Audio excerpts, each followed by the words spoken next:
what is multimodal AI, right? Let's talk about that first. The flow of the talk today is discussing what exactly is multimodal AI and what is a typical pipeline when we put things in production. Everything works nice and peachy on our POC laptops, right?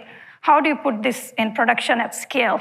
Very few applications successfully go into production at scale, specifically for very domain-specific needs, where you're dealing with nuanced areas that we'll talk about later.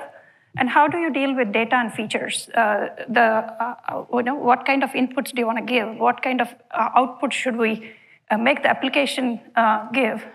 And then what are the generic applications of multimodal AI in the industry? And challenges and areas of focus. What challenges you encounter when you're bringing these applications into production? And we'll go into some Q&A. I'll try my best to leave as much time as possible for the Q&A.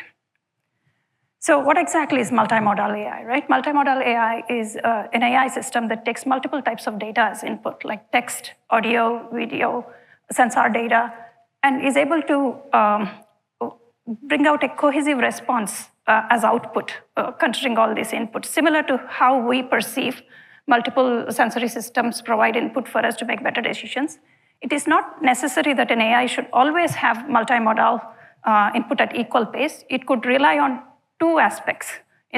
Even though you provide 4 types of input, certain decisions may need only 2 inputs, and the system should be designed in an intelligent way where it maximizes the inputs to come up with an optimal output.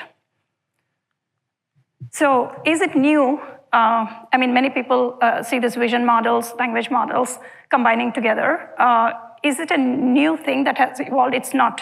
It goes back to 2-3 decades behind, where people have always been trying to merge these multiple types of sensors, but it has been in a niche world.